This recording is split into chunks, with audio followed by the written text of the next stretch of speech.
الشيطان الرجيم. بسم الله الرحمن الرحيم. الحمد لله رب العالمين.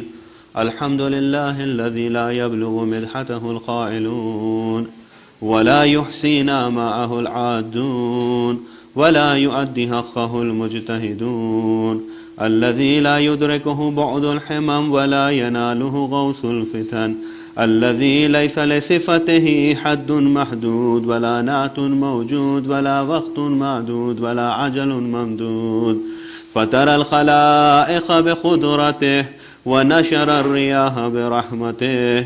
اللهم عف صلة سلواتك وسلامة تسليماتك على أول التعينات المفاضة من العماء رباني، وآخر التنزلات المضافة إلى نوع الإنساني.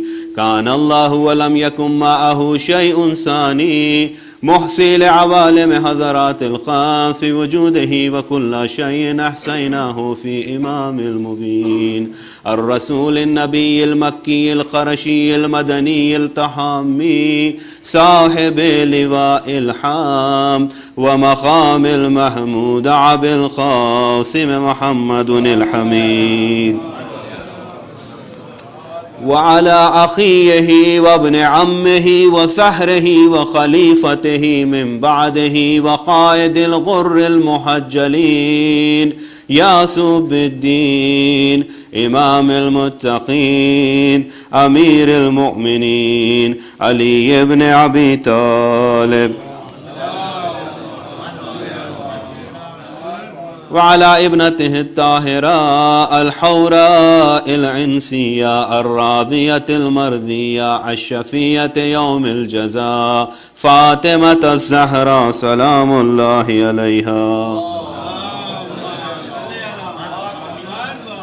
وعلى أهل بيته الطيبين الطاهرين المعصومين المظلومين، ولعنة الله على أعدائهم أجمعين من يومنا هذا إلى قيام يوم الدين. بسم الله الرحمن الرحيم. صلوات.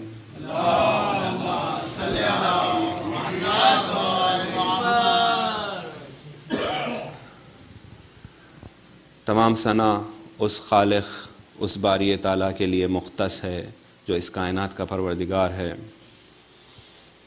اور اس کے بعد تمام درود اس کے وہ منتخب شدہ بندوں پر کہ جس کے توسط سے اس کائنات کو ہدایت ملی ان پر.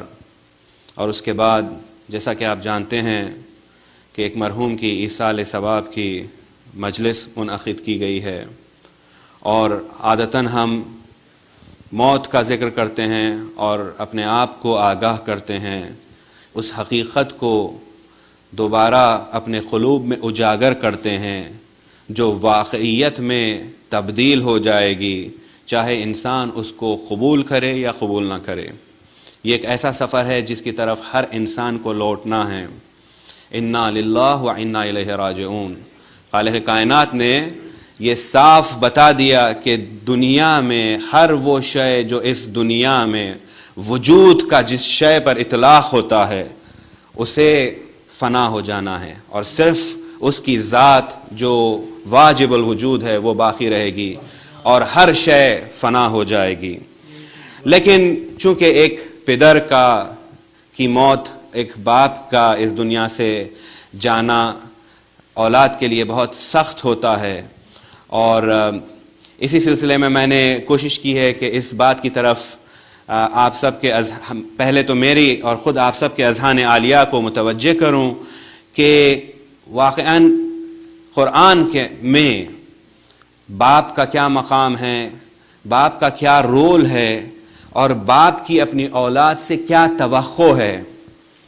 اور اسی ضمن میں نے جس آیات کو اپنے خطاب کا موضوع قرار دیا ہے وہ آیات سورہ لقمان کی 12ویں آیت سے شروع ہوتی ہے، جس میں حضرت لقمان اپنے فرزندان کو نصیحت کر رہے ہیں، وصیت کر رہے ہیں. اور یہ وصیت کیا ہے؟ انسان سوچتا ہے، تمام زندگی اپنی اولاد کی تربیت کرتا ہے، لیکن آخر میں جو مراحل سے روبرو انسان ہوتا ہے تو اس میں چاہتا ہے انسان کہ اپنے دل کی بات اپنی اولاد تک منتقل کر دے، لیکن اکثر و بیشتر ایسا ہوتا ہے کہ وہ کامیاب نہیں ہوتا۔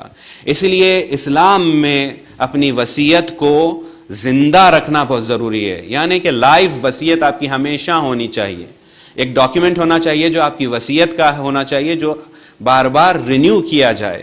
اسی لیے آپ دیکھتے ہیں نہج البلاغہ میں امیر المومنین کی 2 وصیتیں نظر آتی ہے، ایک صفین سے لوٹتے وقت اور بعد میں جب ضربت امیر المومنین کو لگی تو اس میں ایک وصیت اور آپ کو نظر آتی ہے۔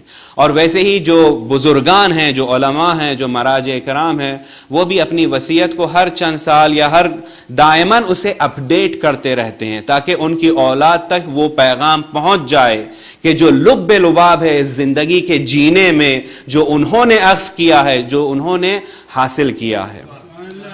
اور اگر انسان اس نصیحت اور اس وصیحت کو اپنی اولاد تک منتقل کر سکے اور انہیں بتائے کہ اس زندگی کا سفر میں نے جو طے کیا ہے، ان مراحل اور ان بلا سے جو میں نے روبرو ہو کر اس سے فائٹ کیا ہے، اس سے مبارزہ کیا ہے، اس کو جو ہے جھیلا ہے، تو اس کا لب لباب کیا ہے، زندگی کا ماحصل کیا ہے، انسان کیا چاہتا ہے اپنی زندگی سے، وہ کیا چاہتا ہے اس کی اولاد اس کو کس صورت سے، اور اس کی اولاد اس کو کس کانٹیکسٹ میں، کس قرینے میں جانے اور کس قرینے میں پہچانے، وہ کیسے چاہتا ہے کہ اس کی اولاد اپنے باپ کو کیسے پہچانے۔ یہ بہت امپورٹنٹ ایسپیکٹ ہے ہماری زندگی کا، خصوصاً وہ جو والدین ہیں، اور اسے گاہی اوقات یہ ہوتا ہے کہ ہم زندگی کے سفر میں اتنے مشغول ہو جاتے ہیں کہ اسے یعنی اگنور کر دیتے ہیں، اور ہماری غفلت جو ہے ہم کو ہماری خبروں تک پہنچا دیتی ہے، لیکن ہم اس بات کو منتقل نہیں کر پاتے۔ لہٰذا یہ بہت ضروری ہے کہ ہم اپنی اولاد کو نصیحت بھی کریں اور وصیت بھی کریں۔ اور وہ وصیت کون سی ہونی چاہیے؟ اگر آپ انسان سکرات میں ہیں اور اس کا دم نکل رہا ہے تو وہ کوئی لمبی چوڑی وصیت تو کر نہیں سکتا۔ تو لب لباب کیا ہے زندگی کا ماحصل کیا ہے؟ اگر انسان اس تک پہنچ جائے تو پھر کامیابی اس کا مقدر ہو جاتی ہے۔ ایک صلوات بھیجیے۔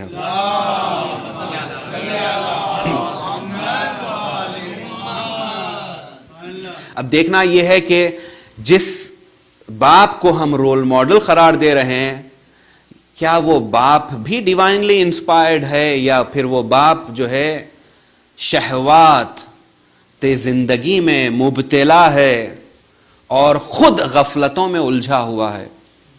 اگر زندگی کی شہوات میں وہ خود مبتلا ہے تو وہ اپنی اولاد کو کیا وصیت کرے گا؟ یا اگر وہ خود اسیر ہے اپنی خواہشات نفسانی کا تو وہ اپنی اولاد کو کیسے آزاد کروائے گا؟ تو لہٰذا ہم دیکھتے ہیں قرآن پہلے ایک مقدمہ پیش کرتا ہے کہ شرائط کیسے باپ کی ہونی چاہیے اور باپ کے اندر کیا لیاقت ہونی چاہیے۔ اس کے بعد اس باپ کو بتا رہا ہے قرآن کہ کیسے وہ اپنی اولاد کو نصیحت اور وصیت کر رہا ہے۔ اس آیت میں 12ویں آیت میں قرآن ارشاد فرماتا ہے وَلَقَدْ آتَيْنَا لُقْمَانَ الْحِكْمَةَ، ہم نے بے تحقیق ہم نے لقمان کو حکمت عطا کیا ہے، انشکر للہ، تاکہ وہ اللہ کا شکر گزار ہو جائیں۔ یعنی لقمان یہاں پر لقمان کی صلاحیت پہلے قرآن بیان کر رہا ہے کہ لقمان کے اندر وہ صلاحیت پائی جاتی ہے جو عطا کی گئی ہے خالق کائنات کی طرف سے، اور وہ ہے حکمت، وزڈم۔ قرآن کہہ رہا ہے ہم نے عطا کیا ہے، خالق کائنات کر رہا ہے کہ ہم نے لقمان کو حکمت عطا کی تاکہ وہ شکر گزار ہو جائیں۔ اور پھر فرماتا ہے وَمَن يَشْكُرْ فَإِنَّمَا يَشْكُرُ لِنَفْسِهِ، اور جو شکر کرتا ہے تو وہ شکر اپنے نفس کے لیے کرتا ہے۔ اگر حکمت آنے کے بعد اگر لقمان تشکر کریں گے اپنے خالق کا تو وہ تشکر خالق کی طرف نہیں جا رہا ہے، بلکہ قرآن صریح طور پر واضح طور پر بتا رہا ہے یہ شکر اپنے نفس کے لیے ہوگا، خود اس کے لیے ہوگا۔ وَمَنْ كَفَرَ فَإِنَّ اللَّهَ غَنِيٌّ حَمِيدٌ، اور جو کفر کرتا ہے، جو کفران کرتا ہے، جو طغیان کرتا ہے، جو منہ پھیر لیتا ہے، تو اللہ اس سے بہت غنی ہے، بے نیاز ہے، اور وہ حمید ہے۔ یعنی گویا اللہ نہ اس کے شکر کا محتاج ہے، نہ اس کا کفر اللہ کو کوئی نقصان پہنچا سکتا ہے۔ لیکن لقمان کی صلاحیت یہ ہے کہ لقمان صاحب حکمت ہیں، لقمان کے پاس وزڈم ہے، وزڈم کا جو چشمہ ہے، وزڈم کا جو ثمرہ ہے، وزڈم کا جو آؤٹ کم ہے، وہ شکر پروردگار ہے۔ اگر انسان کے پاس وزڈم آ جائے اور اس کے بعد وہ پروردگار کا شکر نہیں کرتا ہے تو وہ وزڈم نہیں ہے، وہ فریب ہے۔ یعنی حکمت کا لازمہ شکر پروردگار ہے۔ یعنی اگر کوئی حکیم ہے تو اس کا لازمہ یہ ہے کہ وہ اپنے خالق کا شکر ادا کرے، اور اگر اس کو اگر آپ پلٹائیں گے تو جو شکر نہیں کرتا، جو شاکر نہیں ہے اپنے خالق کا، تو گویا وہ حکیم بھی نہیں ہے۔ اور اگر انسان کے پاس حکمت کا سرمایہ اگر اس کے پاس نہ ہو تو گمراہی اس کا مقدر بن جاتی ہے، پھر وہ سعادت کی طرف جا نہیں سکتا۔ قرآن صریح طور پر ان آیات کو بتا رہا ہے، اور پھر خالق کائنات فرما رہا ہے کہ یہ جب اگر شکر کوئی کرے گا تو یہ مت سمجھنا کہ تمہارے شکر سے، تمہارے سجدوں سے، تمہاری عبادتوں سے مجھے کچھ فائدہ پہنچنے والا ہے، یہ تو سب تمہارے ہی لیے ہے۔ یہ شکر کے سجدے تمہیں بلند کریں گے۔ اللہ کی کبریائی میں کوئی زیادتی یا کمی یہ سجدے نہیں لا سکتے، یہ شکر نہیں لا سکتا، لیکن انسان کی لیاقت میں، انسان کے ایمان میں، انسان کے ظرف میں ضرور اس کا اضافہ ہوتا ہے جب یہ شکر کے بندے کرتے ہیں۔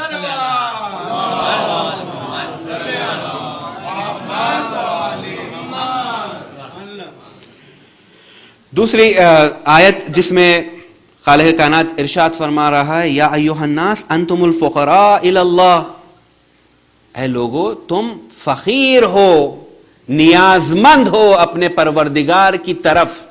کوئی ایسا انسان نہیں ہے جو اللہ سے بے نیاز ہو سکتا ہے، کوئی ایسا وجود موجود نہیں ہے، وجود ممکن موجود نہیں ہے جو واجب الوجود سے بے نیاز ہو سکتا ہے۔ اور پھر اللہ کہہ رہا ہے واللہ هو الغنی الحمید، لیکن اللہ تم سے بے نیاز ہے، اللہ کو تمہاری ضرورت نہیں ہے، تمہیں اللہ کی ضرورت ہے۔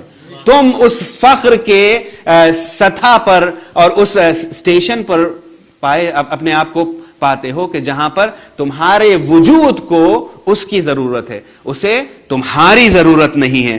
تو یہ آیتیں عزیزو بتا رہی ہیں کہ انسان اگر صاحب حکمت ہے تو وہ شاکر ہے۔ اگر صاحب حکمت ہونے کے باوجود اگر انسان شکر نہیں کرتا تو وہ فریب خوردہ ہے، اور یہ شکر اسی کے لیے قرآن کہہ رہا ہے، یہ شکر اسی کی طرف پلٹتا ہے، اس لیے کہ اس کے رتبے بڑھتے ہیں، اس کے مقامات بلند ہوتے ہیں۔ خالق کائنات کو بے نیازی ہے ان شاکرین سے اور یہ طغیان گروں سے۔ چاہے تمام دنیا کافر ہو جائیں، کفر کر لیں، تو اللہ کا کوئی کچھ نہیں بگاڑ سکتے۔ ویسے ہی اللہ کے اگر تمام کائنات سجدے کر لے تو اللہ کی کبریائی میں، اس کی عظمت میں، اس کے جمال میں، اس کے کمال میں کوئی اضافہ نہیں کر سکتا، کیونکہ وہ ہم سے بے نیاز ہیں، ہم اس کی طرف نیاز مند ہیں۔ ایک صلوات بھیجیے آپ لوگ۔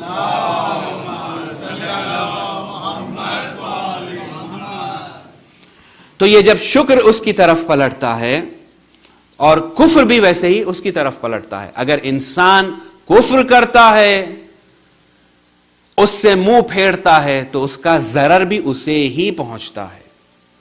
یعنی اللہ کا اگر کوئی آسمان کی طرف رخ کر کے کوئی پتھر کو پھینکے تو پتھر تو اسی کی طرف پلٹتا ہے، آسمان تک تو نہیں پہنچتا، کہیں نہ کہیں گریوٹی اسے پلٹا دیتی ہے۔ لیکن اگر انسان اس ضرر کو محسوس نہ کرے اور یہ سمجھے کہ میں سعادت کے طرف، کامیابی کے طرف بڑھتا چلا جا رہا ہوں، تو قرآن میں متعدد جگہوں پر آیات ہے کہ جب یہ نسوا اللہ فانساہم انفسہم، جب انسان اللہ کو بھول جاتا ہے تو قرآن کہہ رہا ہے کہ میں پھر اسے اس کے نفس کو اس سے بھلا دیتا ہوں، یعنی پھر وہ اپنے آپ کو بھول جاتا ہے، اللہ اس کو اپنے آپ سے بھلا دیتا ہے۔ اب وہ اس کو پرواہ اپنے آپ کی نہیں ہوتی ہے، وہ سمجھتا ہے کہ وہ اپنے نفس کی خواہشات کو پورا کر رہا ہے، لیکن وہ جنود شیطان اور شیطان کے جو پیادہ اور جو حرکت کرنے والے جو سولجرز ہوتے ہیں اس میں اس کا شمار ہو جاتا ہے۔ وہ پھر اپنی فائدے کی طرف متوجہ نہیں ہوتا بلکہ شیطان کے فائدے کی طرف متوجہ ہوتا، ہر وہ عمل کو انجام دیتا ہے اور اس کے بعد شیطان اس کی پیٹھ تھپکتا ہے کہ واہ واہ تم نے کیا کر دیا، تم نے یہ بھی حاصل کر لیا، تم نے وہ بھی حاصل کر لیا، یہاں تک کہ وہ سکرات تک پہنچ جاتا ہے۔ اور جیسے وہ سکرات تک پہنچ جائے تو پھر اس کے بعد بہت دیر ہو چکی ہوتی ہے۔ ایک صلوات بھیجیں آپ لوگ۔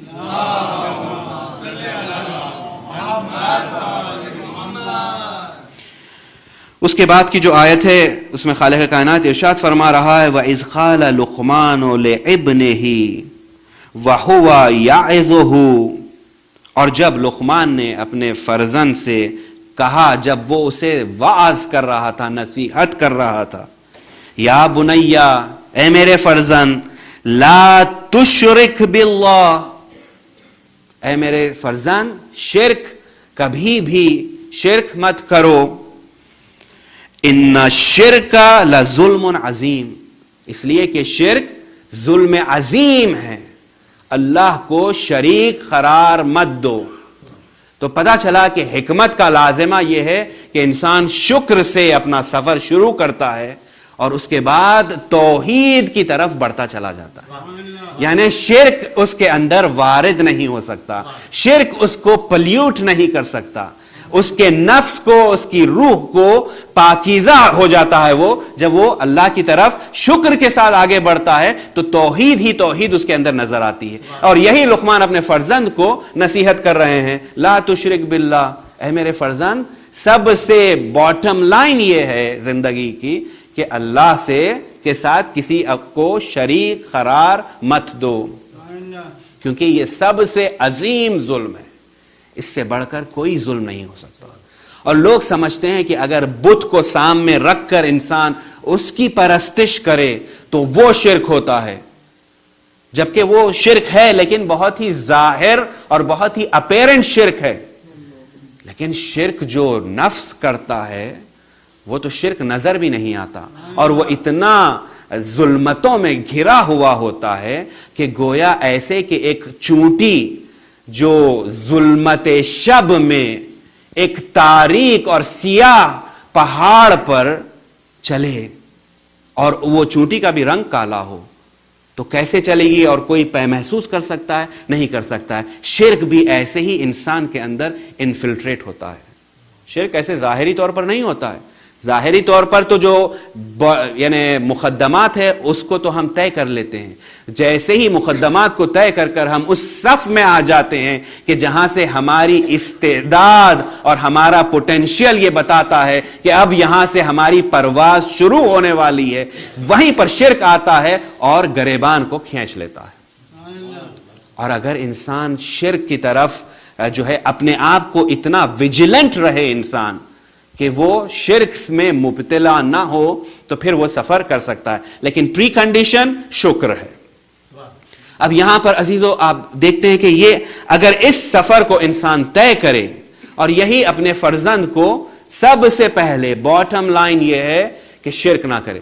شرک انسان یہ نہیں ہوتا ہے کہ صرف بتوں کو جو ہے پرستش کرے، بلکہ شرک یہ ہوتا ہے کہ انسان اللہ کے علاوہ کسی اور کو اپنا ریلائبل پارٹنر سمجھے، اپنا ڈیپینڈیبل سورس سمجھے، اپنا وہ سورس سمجھے کہ جس پر وہ تکیہ کرتا ہے، جس پر وہ امید لگائے بیٹھا ہوتا ہے۔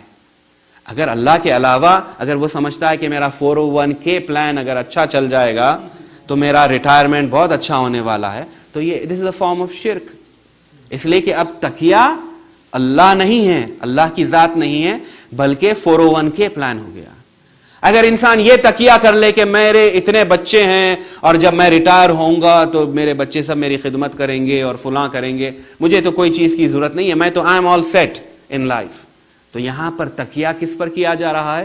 غیر اللہ پر تکیہ کیا جا رہا ہے. جہاں سے انسان چاہے وہ مال ہو, چاہے وہ اولاد ہو, چاہے وہ مقام ہو, چاہے وہ ثروت ہو, چاہے وہ دولت ہو, اگر انسان اللہ کے علاوہ کسی پر توکل کرنا شروع کر دے, کسی اور پر ریلائے کرنا شروع کر دے, کسی اور پر ڈیپینڈ کرنا شروع کر دے, تو وہ شرک کا سفر اس کا شروع ہو جائے گا. اور یہاں پر شرک سے باٹم لائن یہ ہے کہ انسان کو منع کیا گیا ہے. اور یہی لقمان اپنے فرزند کو وصیت کر رہے ہیں, نصیحت کر رہے ہیں کہ بیٹا شرک سے اپنے آپ کو پاک رکھو. شرک کے لباس میں اگر اپنے آپ کو آلودہ کر دو گے تو پھر اس کے بعد تم اس سے باہر نہیں نکل سکتے. شرک کی اسیری ایسی ہے کہ انسان کو جو ہے جہنم تک پہنچاتی ہے, چاہے وہ کیوں ہی بیبی سٹیپس ہی کیوں نہ ہو. چھوٹے چھوٹے سٹیپس ہی میں فوراً شرک وارد نہیں ہوتا. تکبر کا شرک, غرور کا شرک, سیلف رائٹیسنس کا شرک, یہ تمام شرک ہے جو انسان کو کھڑا کر دیتا ہے خدا کی ذات کے سامنے. میں نے کہہ دیا تو ہو جانا چاہیے, کیونکہ میری ذات اپنی طرف پلٹ رہا ہے, اس کی ذات کی طرف نہیں پلٹ رہا ہے. ایک سلوات بھیجیں آپ.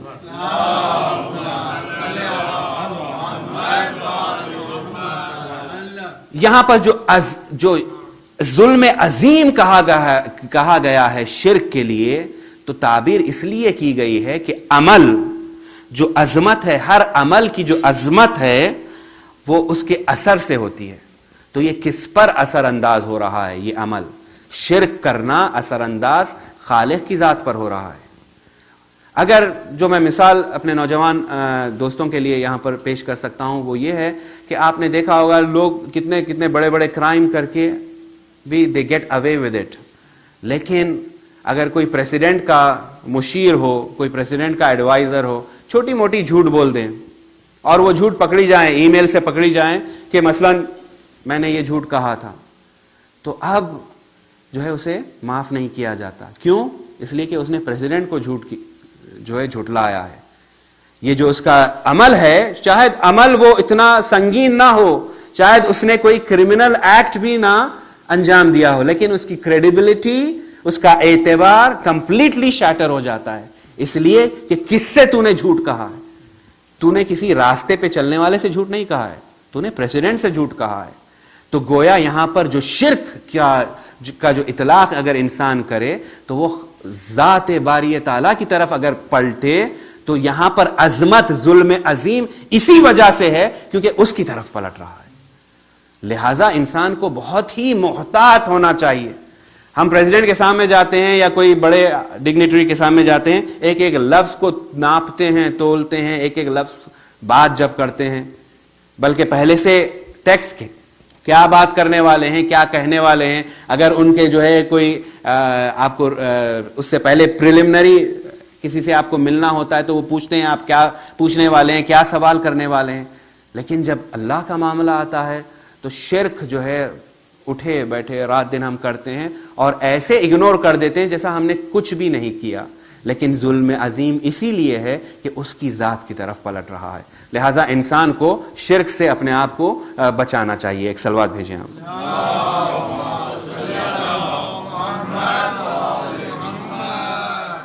اس کے بعد جو آیت آتی ہے اس میں قرآن کہہ رہا ہے وَوَصَّيْنَا الْإِنسَانَ بِوَالِدَيْهِ, اور ہم نے انسان کو وصیت کی ہے کہ وہ اپنے ماں باپ کے ساتھ جو ہے نیکی کے ساتھ پیش آئے. اور پھر آیت میں ایک جملہ معترضہ ہے جس کو میں چھوڑتے ہوئے آگے بڑھ رہا ہوں, جس میں آیت کا کنٹینیوشن یہ ہے انشکر لی وَلِوَالِدَيْكَ إِلَيَّ الْمَصِيرُ. خالق کائنات کہہ رہا ہے کہ انسان کو جو وصیت کی گئی ہے وہ یہ ہے کہ اپنے ماں باپ کے ساتھ احترام سے پیش آئے، اور اس کے بعد انشکر لی، اور میرا شکر ادا کریں، میرا شاکر ہو جائیں، وَلِوَالِدَيْكَ، اور اپنے والدین کا بھی شاکر ہو جائے۔ ابھی اس سے پہلے خالق کائنات کہہ رہا ہے کہ کوئی شریک قرار نہ دے، لیکن شکر میں خود قرآن کہہ رہا ہے، خود خالق کائنات کہہ رہا ہے کہ شکر میں صرف تم میرا شکر ادا کرو، اس پر میں راضی نہیں ہوں، بلکہ اپنے والدین کا بھی شکر ادا کرو۔ یعنی اس شکر کی عبادت میں خود خالق کائنات امر کر رہا ہے بندوں کو کہ اپنے والدین کو شریک قرار دو۔ ابھی کہہ رہا ہے کسی کو اس کی توحید میں شریک نہیں قرار دے سکتے، لیکن شکر کے رتبے پر عزیزوں ہم اگر واقعاً ہم ان آیات کی عظمت کو سمجھے تو اپنے والدین کے مقام کو درک کرنے کی کوشش کر سکتے۔ یعنی خالق کائنات کہہ رہا ہے انشکر لی ولوالدیک، اور پھر اس کے بعد آیت ہے الی المصیر، تمہاری بازگشت، تمہارا پلٹنا میری طرف ہے۔ مفسرین کہتے ہیں یہ کہہ کر یہ کہنا الی المصیر، مطلب یہ ہے کہ تمہارا پلٹنا میری طرف ہے، یعنی انذار ہے، ڈرانا ہے، وارننگ ہے۔ تم کیا سمجھتے ہو کدھر جاؤ گے؟ اگر تم مشکور نہیں ہوگے، نہ میرے مشکور ہوگے، نہ اپنے والدین کے مشکور ہوگے، تو تم کیا سمجھتے ہو کہ تم چھوٹ جاؤ گے، چلے جاؤ گے یہاں سے؟ تمہاری بازگشت اور تمہارا پلٹنا میری طرف ہے، اور جب تم میری طرف آؤ گے تو پھر میں اس کا حساب لوں گا۔ ایک صلوات بھیجیے۔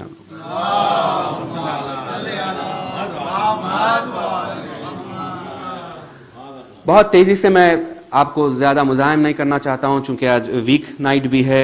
اس کے بعد حضرت لقمان کہہ رہے ہیں یا بنیا اقم الصلاۃ وامر بالمعروف وانہا عن المنکر، اے میرے فرزند، یہ وصیت جو ہے لقمان کی اپنے بچوں کو، باٹم لائن، صلاۃ کو قائم کرو اور امر بالمعروف کرو، یعنی نیکی کی دعوت دو، اور نہی عن المنکر کو انجام دو، یعنی برائی سے روکو، اور پھر وَاصْبِرْ عَلَى مَا أَصَابَكَ، اور صبر کرو ان امتحانات اور ان بلاؤں پر، صابر اپنے آپ کو ثابت قدم رکھو۔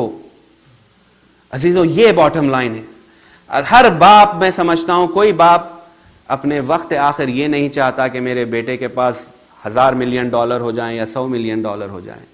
اگر اس کا بیٹا $1000 ملین کا مالک ہے اور ایمان کا جو اکاؤنٹ ہے اس میں زیرو یا نیگیٹو میں چل رہا ہے، تو پھر اس کی زندگی کا ہدف تمام جو ہے ضائع ہو گیا، ویسٹ ہو گیا، پوری اس کی زندگی ویسٹ ہو گئی، اس لیے کہ یہ $1000 ملین کو یہیں پر چھوڑ کر جانا ہوگا۔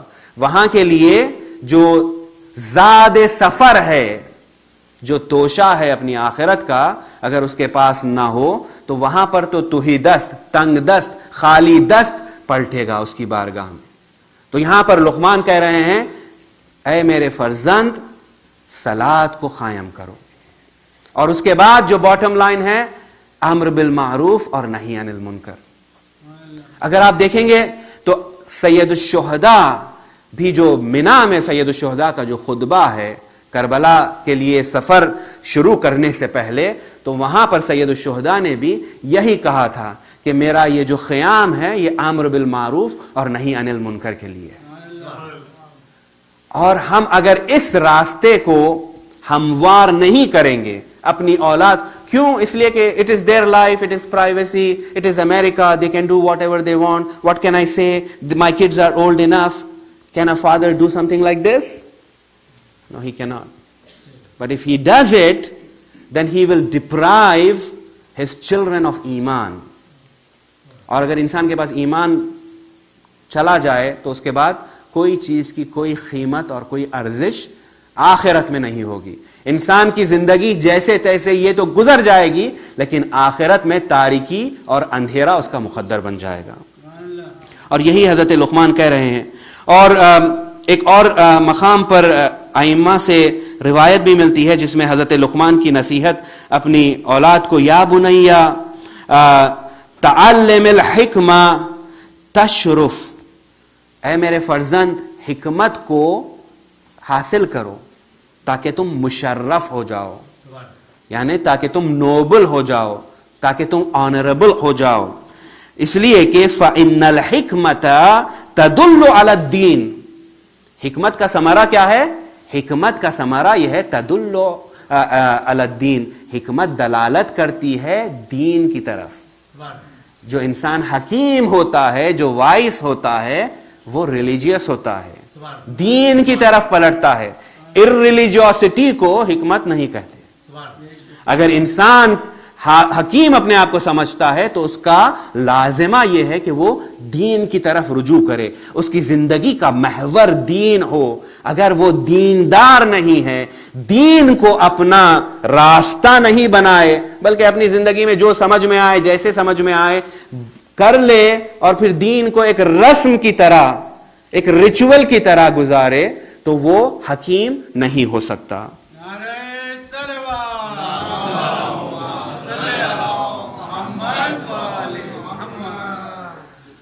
بہرحال عزیزو، بات کو میں یہیں پر روکتا ہوں.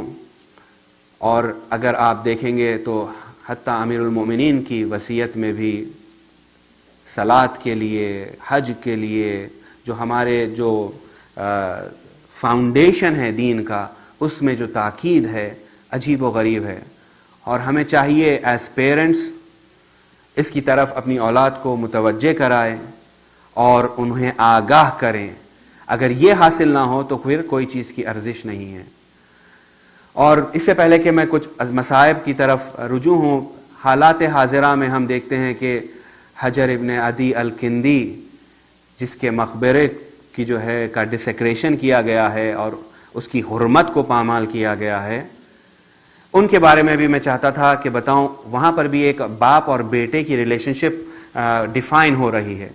جب میں نے پہلی مرتبہ یہ داستان کو تاریخ کی کتابوں میں مطالعہ کیا تھا تو بہت مجھے اس کا اثر ہوا تھا. حجر ابن عدی الکندی یہ بہت ہی مہذب اور ایلیٹ لوگوں میں سے ان کا شمار ہوتا تھا کوفے میں. اور جب کوفے میں لائلٹی کے لیے بنی امیہ جن لوگوں کو چن رہی تھی، جس کے وجہ سے کوفے میں وہ سمجھتے تھے کہ لائلٹی ان کے ہاتھ میں آ جائے گی کوفے کی، تو ایک اس میں سے فرد حجر ابن عدی الکندی تھے.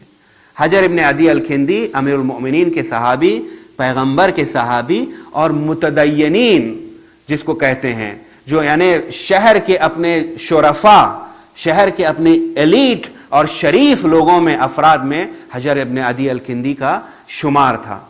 ان سے کہا گیا کہ جائیں مسجد کے ممبر پر جائیں کوفے میں اور امیر المؤمنین کی شان میں گستاخی کریں. تو حجر ابن عدی الکندی نے جب دیکھا کہ میرے پاس کوئی چوائس نہیں ہے مگر یہی مجھے کرنا ہے، تو وہ قبول کرتے ہیں اس دعوت کو اور ممبر پر جاتے ہیں اور فضائل امیر المومنین پڑھنا شروع کر دیتے ہیں. اور جیسے ہی فضائل امیر المومنین شروع کرتے ہیں، حجر کو کھینچ لیا جاتا ہے. تو حجر کے ساتھ حجر کے فرزند کو، حجر کے بیٹے کو بھی اسیر بنا کر، قیدی بنا کر شام کی طرف لے جایا جا رہا تھا. اور شام کو پیغام بھیج دیا گیا تھا کہ حجر نے جو ہے گستاخی کی ہے اور ہمارے آپ کے فرمان کو قبول نہیں کیا ہے، لہذا ہم اسے اسیر بنا کر آپ کی طرف لا رہے ہیں. راستے میں یہ پیغام آتا ہے بنی امیہ کی طرف سے لعنت اللہ علیہ کہ حجر سے راستے میں پھر تقاضا کرو امیر المومنین کی شان میں گستاخی کرنے کا، اور اگر وہ نہ کرے تو ان سے، ان کے ہاتھوں سے ان کی قبر کھدواؤ اور ان کا قتل کر کے اس میں دفن کر دو. تو اب یہاں پر کوئی پبلک نہیں ہے. حجر ابن عدی الکندی تنہا ہیں، حجر کے بیٹے ہیں اور کچھ اور افراد کا بھی اس میں ذکر ہے. اور یہاں پر قاتل سوال کر رہا ہے کہ اب تمہیں کیا مشکل ہے، شان میں امیر المومنین کی گستاخی کر دو، اب تو کوئی پبلک بھی نہیں ہے کوئی دیکھ سکے. اور اگر تقاضا موت کا اگر آپ دیکھیں گے تو شریعت جو ہے تقیہ کی اجازت دیتی ہے، اپنی جان بچانے کے لیے آپ کہہ سکتے ہیں، لیکن حجر نے شہادت کو مقدم رکھا. حجر نے چاہا کہ اس سے بہتر یہ ہوگا میرے لیے، اس سے بڑھ کے سعادت یہ ہوگی کہ امیر المومنین کا چاہنے والا جانا جاؤں اور اس دنیا سے گزر جاؤں، چجائے یہ کہ میں یہاں پر زندہ رہوں اور میرا نام ان افراد میں شامل ہو جائے جنہوں نے امیر المومنین کی شان میں گستاخی کی ہے، لہذا حجر انکار کر دیتے ہیں۔ تو اب یہاں پر یہ یقینی ہو جاتا ہے کہ حجر کا قتل کر دیا جائے گا۔ تو حجر اب اس موقع پر ایک وصیت کر رہے ہیں، قاتل سے حجر وصیت کر رہے ہیں۔ کیا وصیت ہے؟ حجر کہتے ہیں میری ایک وصیت اگر تم قبول کر لو گے تو میں بہت مشکور رہوں گا۔ کیا وصیت ہے؟ کہتے ہیں وصیت میری یہ ہے کہ مجھ سے پہلے میرے فرزند کو قتل کر دو۔ تو قاتل بھی تعجب کرنے لگتا ہے، حجر میں تو قتل کرنے والا ہوں، تمہیں بھی قتل کرنے والا ہوں، تمہارے بیٹے کو بھی قتل کرنے والا ہوں، لیکن میں نے یہ ایک عجیب باپ کو پایا ہے کہ یہ کیسا باپ ہے جو چاہتا ہے اپنے بیٹے کو خون میں غلطاں ایڑیاں رگڑتا ہوا دیکھے۔ یہ کیسا کون سا باپ ہو سکتا ہے جو دیکھنا پسند کرے گا کہ اس کا جوان بیٹا اس کی آنکھوں کے سامنے ایڑیاں رگڑے؟ حجر کیا سبب ہے بتاؤ مجھے کہ تم کیوں چاہتے ہو؟ مارنا تو مجھے دونوں کو ہے، لیکن تم کیوں چاہتے ہو کہ ایسا میں تمہارے لیے کروں؟ تو حجر کہتے ہیں کہ میں نہیں چاہتا کہ موت کا خوف اگر میں پہلے قتل کر دیا جاؤں اور اس کے بعد میرے فرزند کی طرف تلوار بڑھے اور موت کا خوف اسے جسارت پر مجبور کر دے جس کے بعد وہ امیر المومنین کی شان میں گستاخی کرے۔ حجر کے لیے یہ گوارا تھا کہ حجر اپنے بیٹے کو ایڑیاں رگڑتا ہوا زمین پر دیکھنے کے لیے راضی تھے، لیکن امیر المومنین کی شان میں گستاخی موت کے خوف سے اگر وہ کر دے تو یہ میرے لیے قابل قبول نہیں ہے، لیکن میں یہی چاہتا ہوں۔ اور ویسے ہی ہوا، حجر کا بیٹا حجر کے سامنے قتل کر دیا گیا اور اس کے بعد حجر کو قتل کیا گیا۔ عزیزو، یہ ہوتے ہیں شیعہ، یہ ہوتے ہیں شیعہ حیدر کرات، اپنے عزم کے ساتھ اپنے دین پر ایسے ثابت قدم رہتے ہیں۔ لیکن عزیزو، مجھے اپنے کلام کو اختتام کی طرف لے جانا ہے۔ وصیتوں کی بات آ رہی ہے تو میں کربلا میں روز عاشوراء عصر کے ہنگام میں ایک غریب کو دیکھ رہا ہوں جو پلٹ کر دیکھتا ہے، ہر طرف دیکھتا ہے اور صدا دیتا ہے، اے میرے شیرو کہاں ہو؟ اب کوئی یار نہیں، کوئی مددگار نہیں، اور حسین یکو تنہا ہے۔ اب وصیت کرنے کے لیے سید سجاد کے پاس آتے ہیں اور اس کے بعد جب وصیتیں تمام کرتے ہیں اور زینب آتی ہے اور باجائے کو رخصت کرتی ہے، یہاں تک کہ حسین کربلا کے مقتل میں زمین کربلا پر آ جاتے ہیں اور شمر ملعون حسین کے نزدیک آ جاتا ہے اور حسین کو قتل کرنا چاہتا ہے۔ اور شاعر کہتا ہے یہاں پر بھی حسین نے ایک وصیت کی ہے، یہاں پر قاتل سے وصیت حسین کر رہے ہیں، یہ کہہ کے حسین قاتل کو متوجہ کرتے ہیں اور کہتے ہیں، اور قاتل جب شاعر کہتا ہے آیا غصے میں خری شاہ کے وہ بد اختر، تیغ ایک ہاتھ میں کھینچے خنجر، بے ادب نے جو یہ چاہا کہ چڑھے سینے پر، شاہ چپکے سے یہ بولے کہ ٹہر شمر ٹہر، سن لے دنیا میں میرے بعد تجھے رہنا ہے، تجھ سے کچھ اپنے یتیموں کے لیے کہنا ہے، کہتے دوں آگے اگر اس پہ عمل تو کر یا نہ کر۔ شمر بولا کہ بھلا خیر کہو اے سرور، کہا شہنے میری گردن پہ چلے جب خنجر، قبلہ رو لاش لٹا دینا اڑا کر چادر، اور اتنا تو میری روح پہ ایسا کرنا، دیکھ سیدانیوں کے سر کو نہ اڑیاں کرنا۔ بچی ایک 4 برس کی ہے سکینہ میری دیکھ تو اس کو تماچے نہ لگانا گمراہ، وہ جو روئے نہ گھرکنا نہ ڈرانا للہ، میں نے نازوں سے اسے پالا ہے خالق گواہ، کل تلک تھی میری سینے کی وہ سونے والی، اب وہ ہے صاحب ماتم میری رونے والی۔